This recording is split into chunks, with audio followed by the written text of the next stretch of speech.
And so it's not about failing. It's just about trying something. All you're doing is trying things. Some of the things you try are going to work. Some of them are not.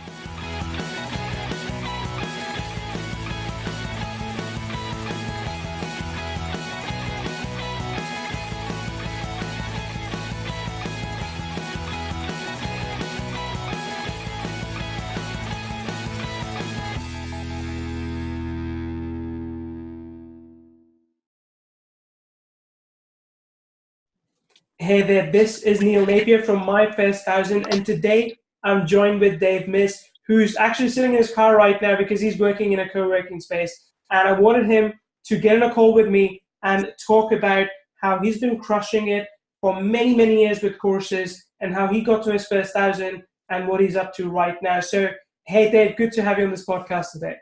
What's up, buddy? How are you, Neil? Great to be here. Good. Doing very well. I know it's warm there, right? It's really warm here as well. Oh my God, I'm looking in the car. It says 100 degrees here in the car, just so you know. Okay, wow, that is hot. So Dave, let me start by asking a little bit about your business. Can you tell me what you did in past, what you're up to at the moment? Yeah, so I have a couple of businesses actually. I started off doing information products. So I've been doing that since probably about 2005. So I've got 1, 2, 3, 4, probably like 6 or 7 of them out right now, currently going. So those are kind of going. I also have a email tracking software. Not really selling it too much right now, just really working on the sales funnel for that, and just kind of dialing that in. But it's out there, and I have an agency where we work with e-commerce stores, and we do all their email marketing. We help e-commerce brands scale up using email. And so, pretty much my day is divided up between, all those things. Very interesting. And I know, when you said 2005, that's, much before I even considered there was this thing called marketing online or selling something online. How did you get started doing this? Oh, man, crazy story. So, let's reminisce a little bit. So let's see. I was, you ever see the movie Wolf of Wall Street? I have indeed, yes. So I used to do that in my early 20s, and it was probably like 96, 97, 98, 99, around that time period. And the internet was starting to boom. I hated what I was doing, but I was making good money doing it. And I said, you know what, I'm going to quit and do this internet thing. I was like, there's got to be a way to make money on the internet. So I literally walked into my boss's office the next day, and I told him I'm quitting. And I was making 6 figures. I was in my early 20s. So you can imagine, the boss looked at me like I was fucking, nuts. Is it cool if I F-bomb a little bit, Neil? Hope you don't mind, man. So I walk in, he looks at me like I'm crazy. And then, I go back to school to learn how to design websites. And then the .com crash happens. So, it wasn't looking like a good idea at the moment, but I got this itch. I started going online, and I would go on to the different websites back then, and I kept thinking there was a way to make money. There's got to be a way to make money with this. That was the one question that just kept popping up in my head. There's got to be a way to make money with this, and I kept saying it over and over again until I got an answer. And I found this one guy's website, and he was selling some kind of information stuff, and one website, it led me down a rabbit hole of he had 20 other websites. The guy's name is Mark Joyner, by the way. I'm sure you know Mark. You know who he is. Your audience knows who he is, a very famous author. And sure enough, full circle, 8 years later, I was actually doing work for him as a web designer. So that was really cool. It all just kind of came full circle. So I was designing websites back then, and for these people selling products. I had no idea what they were doing, how they were doing it. I just know that they were able to pay me to, make websites. This was 2001, 2002, 2003. Sure. People were using Front Page back then. I was trying to twist their arms to make your website look nicer, and people were you're fucking crazy. And yeah, so I started doing this, and it was 2004. At this point, I was not really making much money. I definitely wasn't making enough to live off of, and I was okay, this is it. It's shit or get off the pot time. Sure. And I had one client, it turned out, that was a very famous marketing guru. I didn't really know back then, but it just, he invited me to his seminar. He said, I'm having a seminar in November in Los Angeles. I want you to come be my guest. So I said, okay, this is it. Like, I'm either going to like make something happen or I'm getting like a real job. So I went to Vistaprint because I had free business cards, and I printed out like 500 cards. I had my whole case with me. And the thing said, like, does your website suck? Hire me. Like, that was the pitch. Does your website suck? I can help you. I went in there and I walked into the seminar, and no shit, there was like 500 people in the room. I was thinking there was going to be like 50 people at this thing, like, like little MLM seminar. I thought this was going to be, and this was like 500 people. No bullshit, 500 people. I was like, what the fuck? Like, who is this guy that I'm working for? This guy's like a big shot. Like, who is he? Yeah. What the hell? So I sat there in the back of the room, like, just in shock all weekend. And I was at the bar, just, networking with people. And at the end of the weekend, when he was closing up, wrapping things up, he said, how many people here need a website? This is before ClickFunnels, before everything. It's like 2004.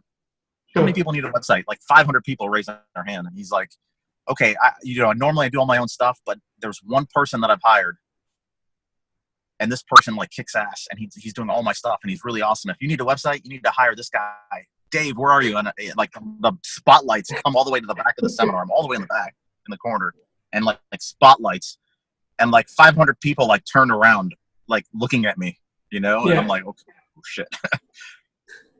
I swear to God, it was like a mob. People were like jumping over chairs. I got rid of all my cards. People were following me into the bathroom. It was like crazy. Like, for like 5 minutes, I felt like a rock star for that 5 minutes. That led to a lot more business and stuff. And then that's when the light bulb went off. Like, holy shit! Like, these guys are doing something pretty awesome. I don't know what it is, but I got to figure this out. Mm-hmm. So I would sit up at night with this client, like bugging the shit out of him. He used to work at night, and so I would bug the fuck out of this guy, like asking him a million questions. So back then, I was in my late 20s, single. What does a single guy in their late 20s do a lot? They go out, they date, they want to meet women, right?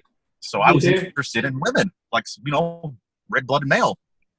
So I was online all the time, and I got really good at online dating, like really good. And I was involved in marketing, so I kind of took like the marketing ideas, and I was putting all this stuff together, and I got really good at it to the point where I was never seeing any of my friends. Okay. I had like dates every night of the week lined up. Okay. And so I said, maybe I can make a product out of this. Like, everybody's asking me, and I was on these like forums, these dating forums, and I would like post stuff, and guys were like asking me, and the light bulb went off when, I showed my friends what I was doing, because they were like, you're going out with like a different girl every night. Like, what the fuck? Are you selling drugs or something? And so I showed them what I was doing, and then they started getting good results with it. And then the light bulb went off when I had like a friend of a friend message me like, hey dude, I'm friends with your buddy Dan, and he told me like you can help me with, with my Match.com stuff. Oh shit. And this happened like a few times, and I'm like, wait a second. I'm not doing this for free. Number one. Number two, like, okay. So this started happening, and I said, okay, I'm going to make a product. Now, back then, there was no Camtasia. There was nothing. I work on a Mac. So I was like, okay, how do I do this? I can't work on a Mac and do this. So I found a friend of mine that had a PC, and I sat there for a whole weekend making the product on his computer while he was out partying. He was like, I remember he was out partying all weekend. I was like at his computer glued making these Camtasia videos, because he was the only one I knew that had a PC that I could install Camtasia on. So I installed a 30-day free trial to Camtasia on his computer, and I was like, okay, now I got all these videos done. What do I do? Shit, I just burned it onto a CD because I didn't know how to get it off of his computer. Yeah. And so I was selling that CD. Now, the way this product all came about was from me posting on these forums. I started meeting a lot of people. One of the people I met, it turned out, was working for this guy who had a website called Double Your Dating. I remember that. Yeah. Okay. His name is Evan Pagan. It's doubleyourdating.com. This was like the 800-pound gorilla in the dating advice space. They were doing like, I didn't know this at the time, but they were doing like $20 million a year. Okay. Wow. So this friend of mine was working for him, and he said, hey, I told him about what you were doing and all the stuff you were posting in these groups, and he wants to interview you. Okay. Just Okay. like we're doing an interview right now. So Yeah. he wants to interview you. And I'm thinking like, oh my God, like this is awesome. Yeah. So they send me this like huge box of recording equipment. We do this interview. And he tells me like, okay, we're going to let you know when the interview's coming out. It's coming, it's going to take like a couple months. Okay. I don't think anything of it. I go back to partying and doing what I'm doing. And like 2 or 3 weeks later, like no bullshit, 2 or 3 weeks later, I get an email. It's like a Saturday morning. Excuse me. Uh-huh. It's like a Saturday morning. I get up, I'm hungover. I go check my email and like 400 messages. Wow. And they all basically say the same thing in a nutshell. Heard your interview, went to the website, and there's nothing there. And I'm like, like, okay. So I emailed these guys back. I'm like, okay, what interview, what website? Because they told me like it's going to take a few months. And it's like 2 or 3 weeks. Well, yeah. So they heard the interview. This interview went out, and I was like, oh shit. So now I got to put together a squeeze page. I got to get people's email addresses because they're going to like come and leave, and I'm not going to I got to take advantage of it now. So I sat there all day. I put a squeeze page together. I figured out how to do that. I had no idea how to do any of this shit. Okay. The only thing that I knew how to do was just to make the pages, to do the coding and, to make it look pretty. Okay. All that other stuff, I had to learn it on the fly. Okay. I didn't have money to pay anybody. I had $2,000 to my name at that point. So I definitely wasn't balling. So I like put it all together, and I didn't have the product done at this point. Okay. So I kind of like skipped a little bit and I'm going back and forth here. So I didn't have the product ready together. So I'm collecting people's emails. I guess, they sent out the interview and people hear the interview and they're going nuts. Okay.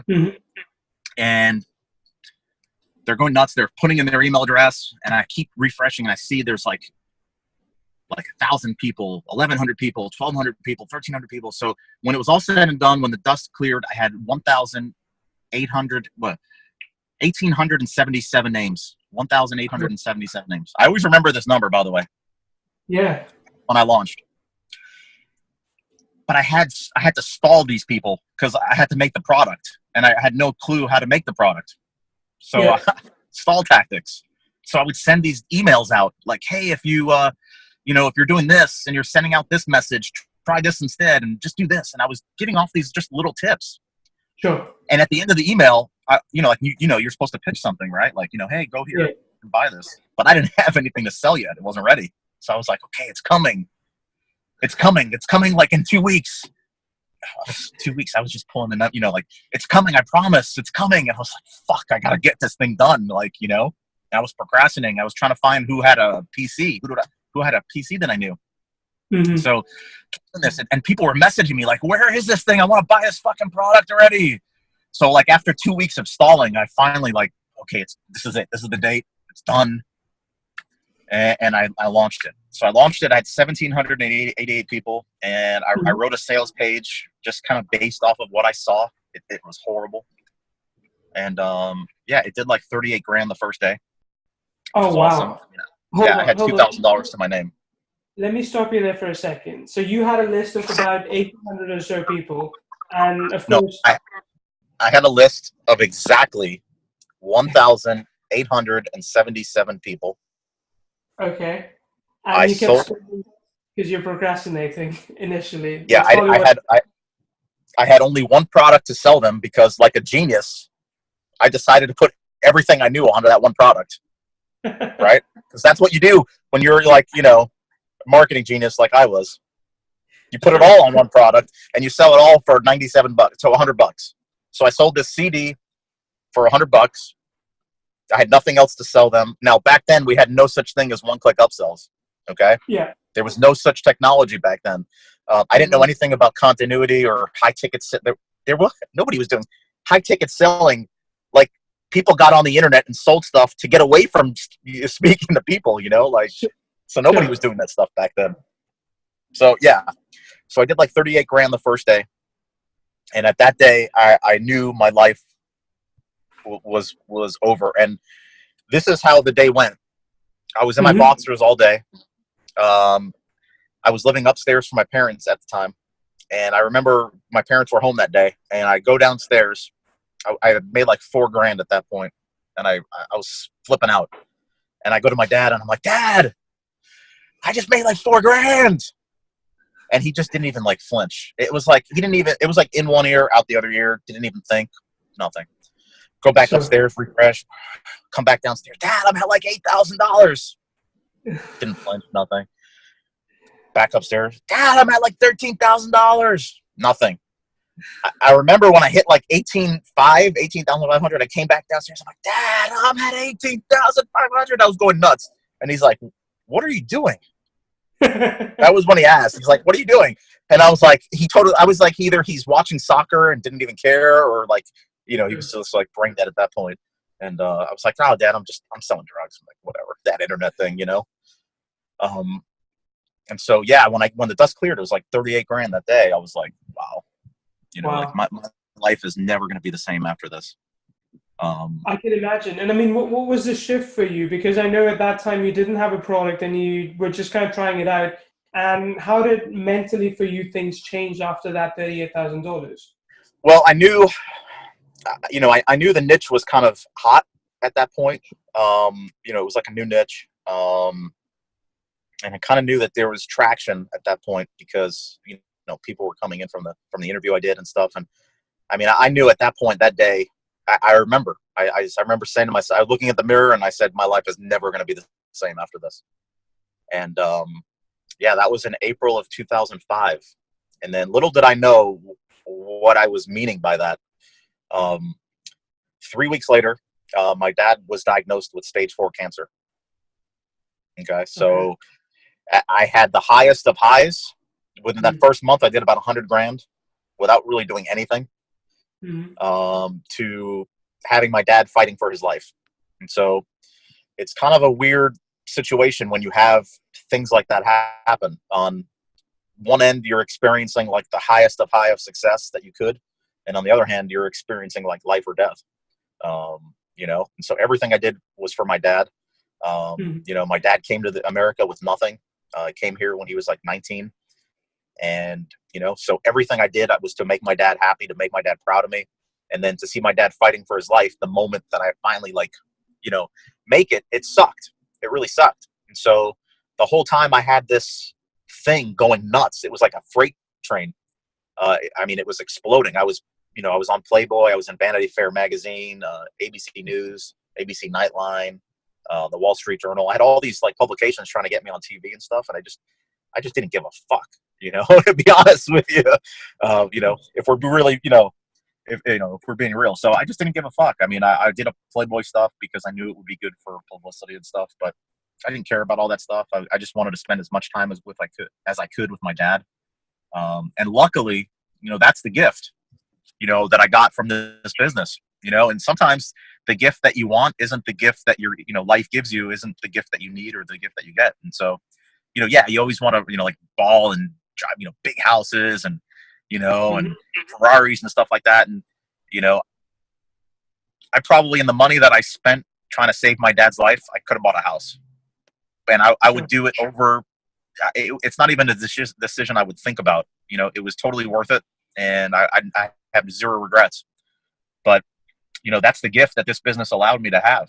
Like instead of having to go to a job every day while my dad was fighting for his life, I was there the whole time. My parents didn't have to worry about anything. And, I was there the whole time. So, that's a blessing. At the end of the day, that's really make money. So for me as well, I'll tell you right now, my wife is pregnant. I'm happy that I'm at home and I don't have to go to work 9 to 5 and be away from her. So I can spend time with her. If she needs something, I can be there for her. So I think you're right that money should provide you these abilities to just use it for the right things for the mostly family. And I think you're inclined the same way. Yeah. So it's like, for you guys listening to this, the first step is, what's your why? Why do you want to do this?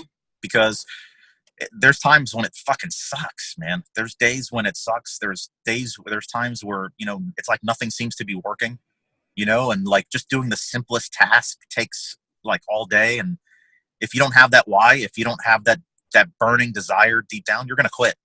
You're just going to quit. And so it doesn't matter how great of the system you have. You can have the best coach, but if you don't have that internal motivation, that internal drive, it's never going to happen, man. Never going to happen. That's true. I think a lot of people, they struggle with the why. They tend to externalize it. They say, like you said, I want cars, I want a house, but there's still something deep underlying within them, which is why they're doing what they're doing. So for you, it's the independence of being able to dictate how your life would go and, accepting challenges every time. That's, I guess that's close to your why. You're doing it for family. You're doing it because you want to have a better life than Yeah, I mean, you. and full disclosure, when I first started, I was working at Alienware before I started doing the freelance, working. So I was working at this job. I called it the dungeon. That's how like much of a shithole it was. And I remember I just wanted to make enough money to not have to go back to the dungeon, and I wanted to Mhm. make enough money where I could sit at home and not have to worry about money and smoke weed all day. Like back then, that was my goal. Like to not have to go back to the dungeon. Oh my God. Like if I could just make enough money to not have to go back to the dungeon, I would have been stoked. Oh my God. And that was like what, $2,500 a month, 3,000 a month back then. It's Sure. not that much when you really think about it. So I guess that's the next step. Like I should tell, like, Mhm. how much do you really need? Yeah. Right? Like, how much do you really need? Back then, I just needed to make $2,500 a month, about 2,700 or so net to replace my income. So Mhm. how much is that per month? How much is that per week? How much is that? If you divide that, what is that? Like 27, 28, that's like what, $700 a week? That's not that Sure. much. $700 a week. If you divide that by every day, that's 100. $100 a day. So Yeah. if I was selling my dating product, I just needed one sale per day to make $100, Yeah, that's a right? really good Like, way to simplify it. Yeah. yeah, like how hard is it to make one sale? If I made one sale per day, and I'll never have to go back to that shithole I call a dungeon ever again. One sale per day. That's all Like it takes. that's yeah, and that kind of made it seem real. It puts it in a perspective, and it makes it seem easier for you because maybe it's daunting in the beginning, but when you break it down into like little things, it's a lot easier. Well, let me ask you this, and you don't have to answer this if you don't want to. So back then your number was 2,500 a month, 100 a day. What's your number now? Like what is enough at this point in time? I've gone through this many times. I've gone Mm-hmm. through this. It's something I battle with between being grateful and thankful, and then wanting more. So it's kind of Mm-hmm. like, how do you be thankful and grateful and then still want more? When I was making 10,000, I always thought like 10,000 was like the number. Like if you're making six figures, 10,000, 100 grand, 100 grand a year, that's Sure. like you're comfortable. Um, but when you start making that money, you realize it's really not that much money. And so, I've had months where I've made tons of money. I've had months Sure. where, I made, normal. So with that business, pretty consistently, it was doing, I would say, like everything, probably about Mm-hmm. 15 to 18,000 a month consistently Sure. for about 12 years. And so Okay. I would say that's probably like where the level of consistency where I was comfortable at, but you don't need that much to live really. I never really lived very extravagantly and stuff. Um, but yeah, like it's definitely an interesting thing. No matter how much you make, you always, Mm-hmm. when you make it, you always feel like that's not enough. Um, there's months where I've made 100 grand, and I thought that was like it's a lot of money. I mean, don't get me Yeah. wrong, but Yeah. at the end of the day, when you start thinking about it all in the scheme of things, it's not that much money. But I kind of probably got a little bit off track. Um, It's in, yeah, I mean, honestly, I don't really think about that anymore. I think for me, it's just about happiness and sure. lifestyle. For me, it's about happiness and lifestyle. Like, how much money do you really need? Like at the end of the day, like, like, what are you really working for? Like, yeah, you want to make $1 million a year, you want to make $500,000 a year, but like, what are you really working for? Or if you're not going to Why? use it and it's not doing anything for, like, if it's not burning a hole in your pocket or anything, like, and you're just going to sit behind the computer all day and it's not going to make a difference one way or the other, like, what's the point, right? Yeah. If it's taking you from, so you got to be happy, like we're only here for a certain amount of time, and you really have to be happy. And so they say that your business, your lifestyle should support your business, or your business should support your lifestyle. Yeah. So I think That's what it is. And for everybody, that's different. Some people, have a crazy lifestyle. They love doing different stuff than I do. And, their business should support that lifestyle.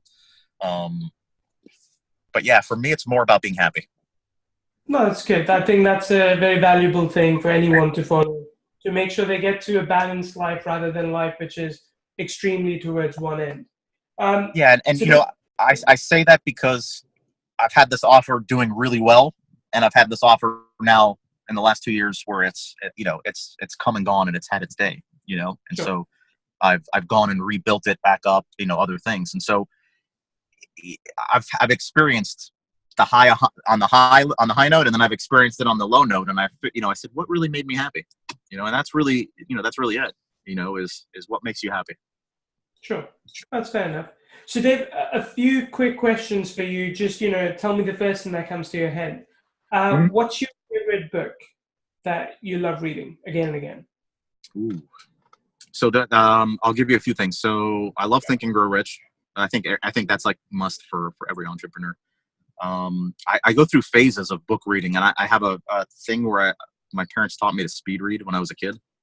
Okay. And so I have like this, I'll go through phases where I'll just like go nuts with books. I'm in one of those phases now where I'm not reading much.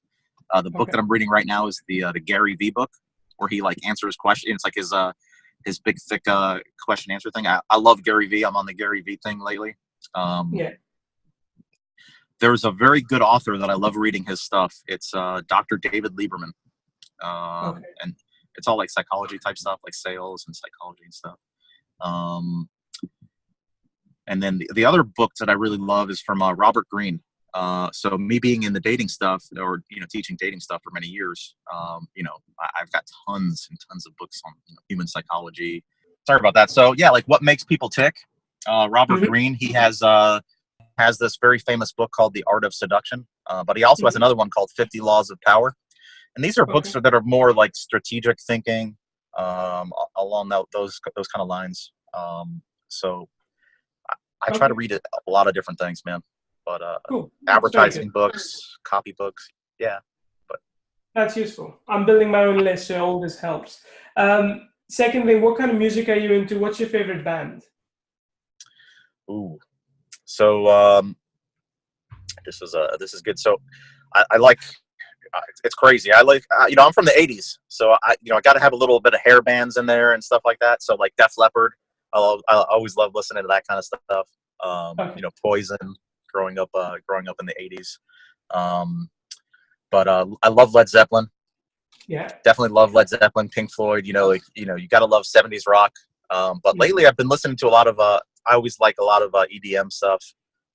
So in my previous life, I worked with a lot of DJs and nightclubs and stuff like that. So that always holds a special place in my heart. But yeah, like let's see, what am I listening to?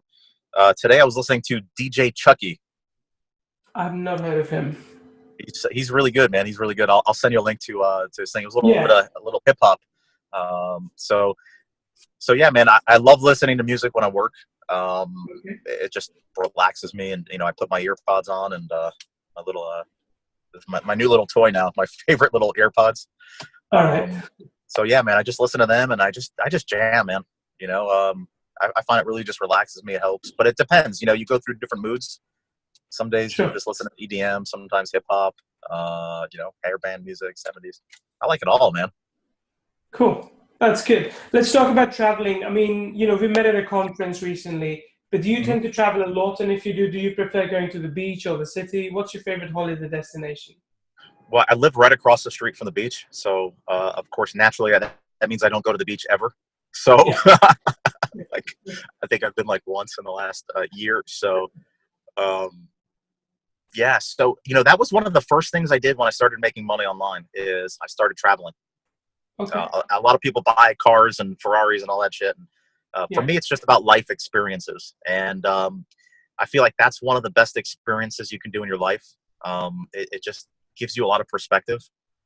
And so I really feel like that was one of the best things I did. That was one of the best gifts that I gave myself, was just traveling around the world. I spent months. I lived in Amsterdam for a while. I went back to Europe probably 24 times. You know, I Nice. never thought in a million years I would have the ability to do that when I was a kid. So, you know, just being able to do that was awesome. Nice. Yeah. So traveling is awesome. Anything that's different from Miami, I guess, Got it. is welcome. Which is why I loved, you know, Holland and Amsterdam and Europe so much, because it's so different from Miami.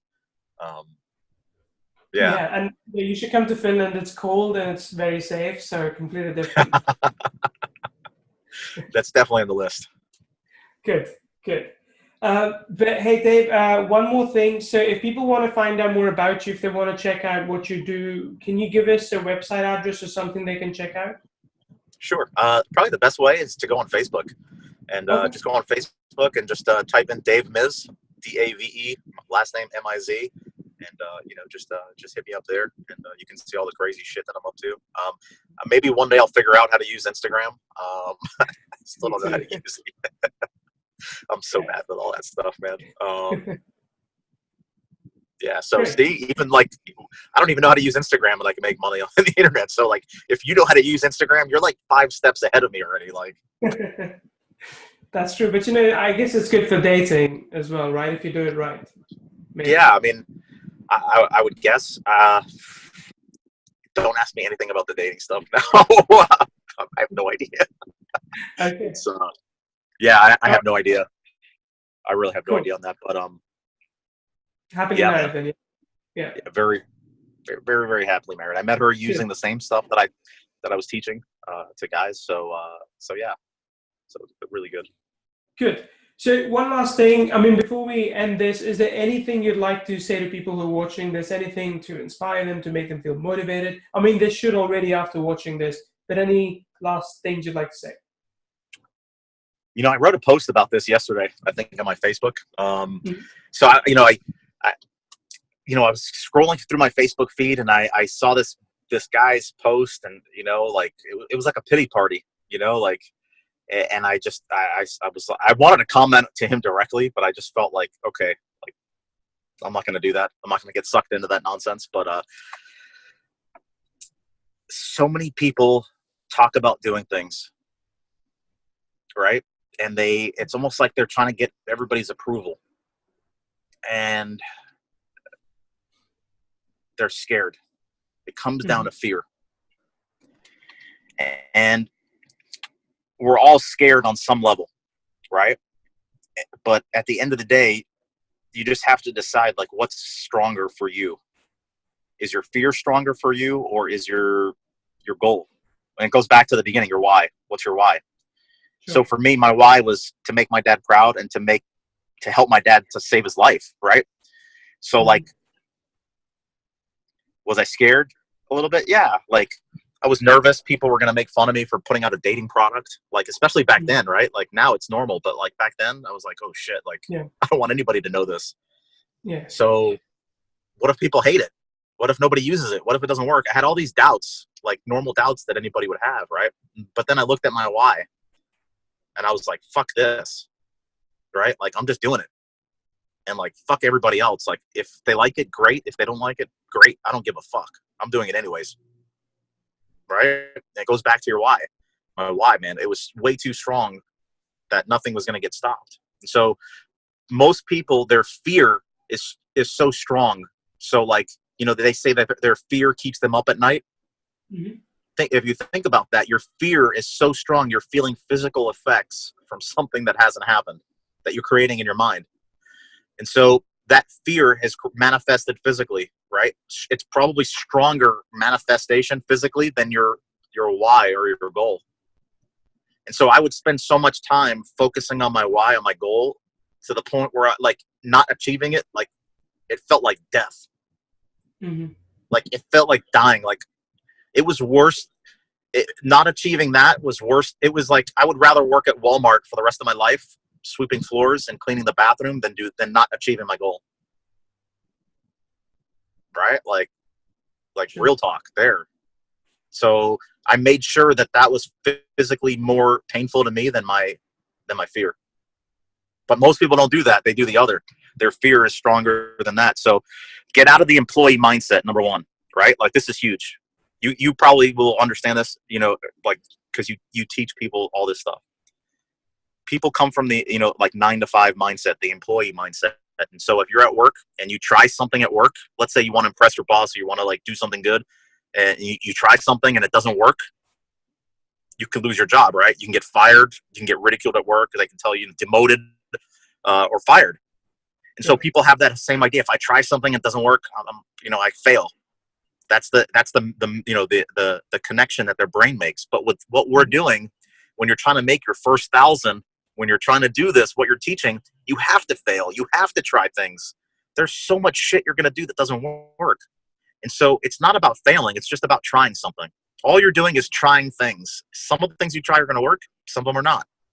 So if you don't think of it as failing and get out of that employee mindset, you're 90% of the way there. True. Okay. So I just want to take this last snippet and use it as the motivation introduction of every podcast video we have from this. So it's really good. I appreciate it. Thanks, man. I appreciate it. Very cool. All right, Dave, it's been lovely having you here. I know I kept you here for longer than I promised I would. So thank you so much for doing this. Oh, it's good, man. Anytime, man. Anytime. It's always a pleasure, dude. Yeah. All right. Thanks, Dave. Thanks, Neil.